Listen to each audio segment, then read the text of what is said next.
And all this comes, you think, from your father's concerns?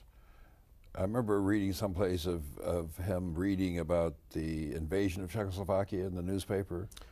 1939, yes, it was September 1, 1939. And his imputing to you that this was a big event.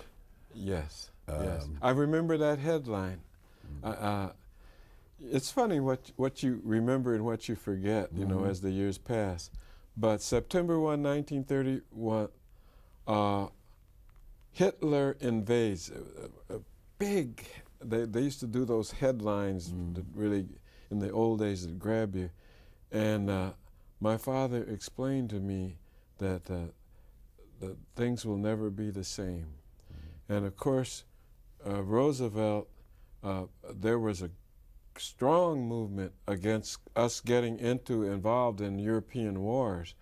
And Roosevelt was under a great deal of pressure, and it has later turned out he was negotiating with England of how he could help them without us getting into war. And of course, the Japanese made it easier for December 7th for him to declare war, and eventually we got in, which was very important. Now, the power of one person. Hitler was one of the most evil but determined people. You stopped and think about, how can a little landlocked European country, which needs oil, it needs seaport, it needs everything, how could they become a world threat?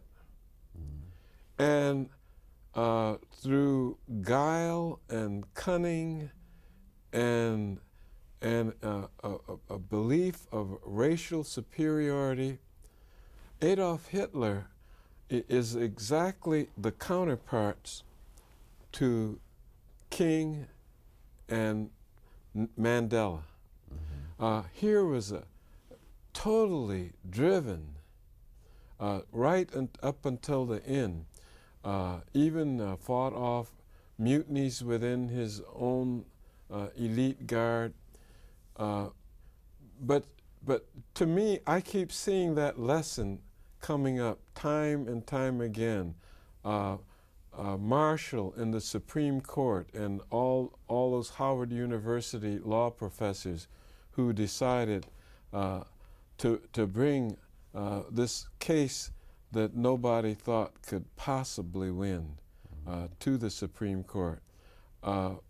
In instance after instance, in the business world, people who start off and they say, look, you can't make it. There's a John James trucking company now that's hundreds of $1 million business. Guy started off with he and his father and a truck. And this instance keeps coming to me in different forms. And it started with my dad. With your dad pointing out in some way or the other that one person can make a difference, or giving you the lesson of perseverance? He never sat me down as I am wont to do with my boys. He never sat me down and said, look, let me. He was this kind of a father that here's the picture. Here's Clarence Darrow. Here's a guy that could go into any courtroom. Who was once a corporate lawyer himself, and something happened that changed his life, and he worked for the little guy.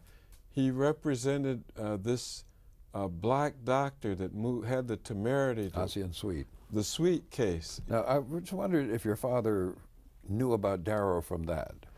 No, he knew about Darrow from before that.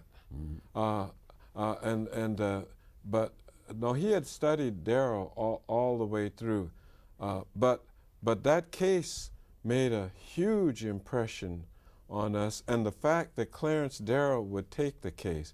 But my father, we had another instance.